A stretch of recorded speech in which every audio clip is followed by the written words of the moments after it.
네, 통륜 주석님 그리고 라오스 대표단 여러분의 방안을 우리 대한민국 국민들과 함께 진심으로 환영합니다. ข้าพเจ้าขอแสดงยินดีต้อนรับพระธานทองลุนศรีสุริตประธานประเทศแห่งสาธารณรัฐประชาธิปไตยประชาชนลาวได้เข้าสู่สอบเกาหลีของพวกเฮา 이번 방안은 라오스 국가 주석님의 12년 만의 방안이기도 하고 또 양국 재수교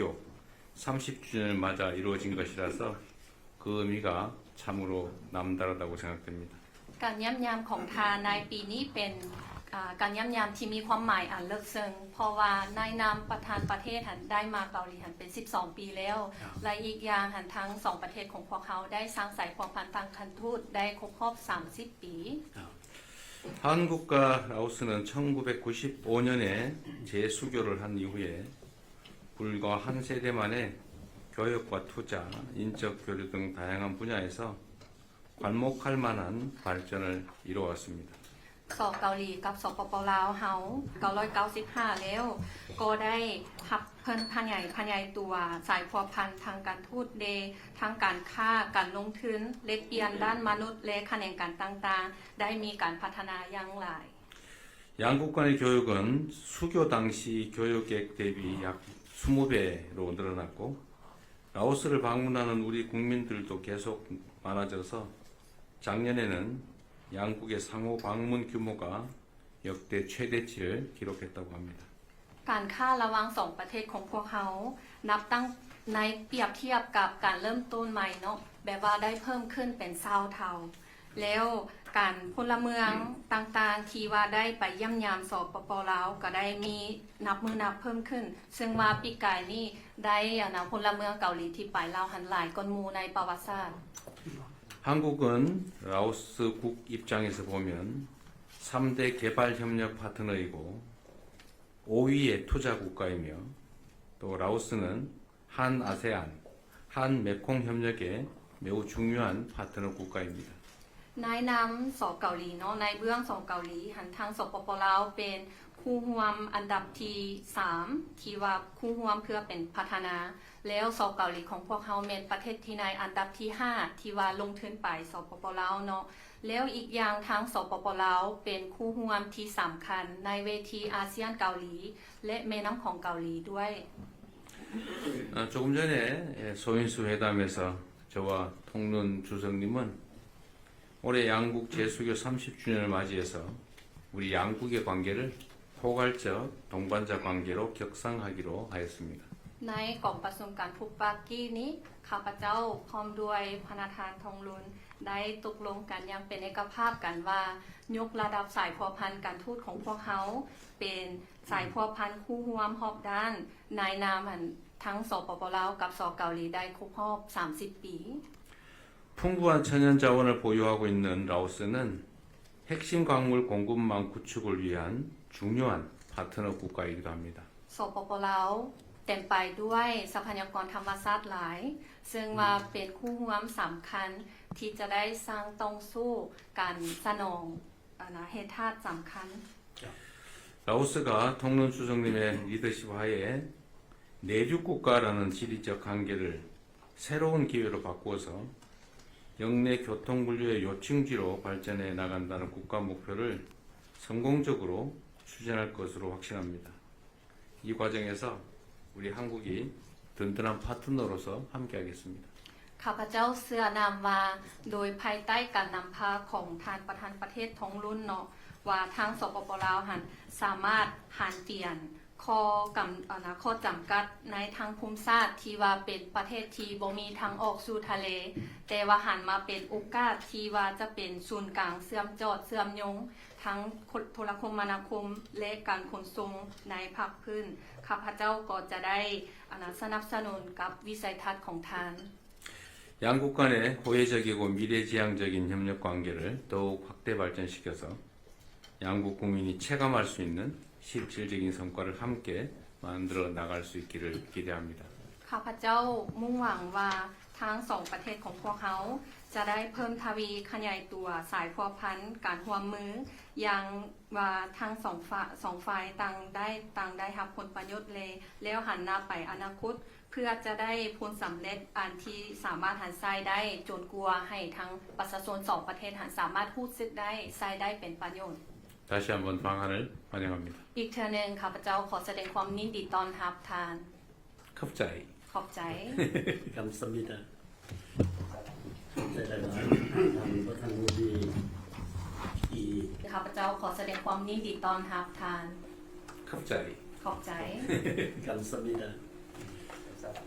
제가 한국이 이 제명ได้กล่าวต้อนรับอย่างอบอุ่นต่อการเยี่ยมยามของข้าพเจ้าในเดือนนี้ 네, 이재명 대통령님의 따뜻한 그 원력 인사에 감사드립니다. นับแต่เวลาลงถึงดินแดนของเกาหลีในการเยี่ยมยามเดือนนี้ได้รับการต้อนรับอันอบอุ่นและสมเกียรติข้าพเจ้าพร้อมภรรยาและคณะผู้แทนมาเดินทางมาที่นี่รู้สึกมีความสบายใจและก็ส่งส้มเมืองเซอุลที่สวยงาม 네, 그리고 도착한 날부터 지금까지 따뜻한 원령을 해주시는 대한민국 정부와 국민 그리고 대통령님께 사회를 표명합니다. 대통령님의 따뜻한 원령을 통해서 저희는 이번에 편하게 방문할 수 있게 되었습니다. ท่านประธานาธิบดีข้าพเจ้าขอแสดงความสมเสยอย่างสุดใจมายังประธานที่ได้รับเลือกตั้งเป็นประธานาธิบดีแห่งสเกาหลีในเดือนมิถุนายน2025นี้และเชื่อว่าภายใต้การนำพาของประธานสเกาหลีจะสืบต่อมีความเข้มแข็งและเจริญรุ่งเรืองต่อไปอย่างบ่หยุดยั้ง 먼저 지난 6월에 대한민국 대통령으로 취임하게 된 것을 진심으로 축하합니다. 대통령님의 탁월한 지도력을 통해 대한민국이 지속적으로 발전하고 선진화되기를 기대합니다. แสดงความสมเสยอย่างสุดใจต่อการมีผลสำเร็จอันจบงามในการดำเนินกองประชุมเอเปกที่ผ่านมานี้ของที่ท่านประธานได้เป็นประธานของประชุมดังกล่าวและสเกาหลีเป็นเจ้าภาพ 그리고 대한민국이 의장국으로 해서 대통령님이 주재하는 그 에펙 정상회의 성공적으로 이루어진 것도 축하드립니다. การเยี่ยมยามข้าพเจ้าในฐานะประธานประเทศนั่นก็คือท่านประธานบดีได้กล่าวมานั้น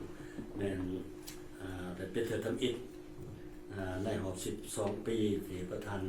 ประเทศได้มาเยี่ยมยามเกาหลีแต่ส่วนตัวของข้าพเจ้าได้มาเกาหลีหลายเทื่ออยู่ในทุกตำแหน่งที่ข้าพเจ้าได้รับเป็นจำนวนเรียกว่านับบ่ถ้วนทั้งมาเยี่ยมยามทั้งมาประชุมอันนี้ก็เป็นโชคดีของข้าพเจ้า 특히 이번 공식 방문은 양국이 수교 30주년을 기념하기 위해 12년 만에 라오스 주석으로 취임한 저는 처음으로 이루어진 방문이지만 사실 저는 그동안도 총리나 외교장관직을 재직하고 있었을 때도 여러 번 한국을 방문했었습니다. เห็นดีกับพระประธานว่าปีนี้พวกเราเฉลิมฉลอง30 ปีของการสร้างตั้งไซโบพันธ์การ 금년 양국 수교 30주년을 기념하는 해이기 때문입니다. เป็น 30 ปีที่มีผลสำเร็จถึงจบงามในการพัวพันหัวมือหอกดาบของลาวเกาหลีลาว 그간 30년 동안 양국이 다양한 분야에서 전반적으로 협력할 수 있다는 그 성공적인 성과를 다시 한번 확인할 수 있는 기회입니다. สำคัญอันหนึ่ง2ประธานประเทศประธานาธิบดีของ2ประเทศของเราแต่ตกลงนำกันเมื่อกี้นี่ว่าพวกเขาจะยกระดับโครวมมือหอกดาขึ้นโคหัวมือลาวเกาหลีลาวเป็นโคหัวมือหอกดา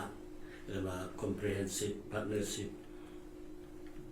네, 그리고 조금 전에 대통령님과 이야기를 나눈 바와 같이 이번 기회를 통해서 양국 관계를 포괄적 동반자 관계로 격상 하수 있을 것으로 기대합니다. อันว่าซอเกาหลีจะสืบต่อหัวมือกับลาวสวยเหลือและสนับสนุนการพัฒนาของลาวที่ยังเป็นประเทศ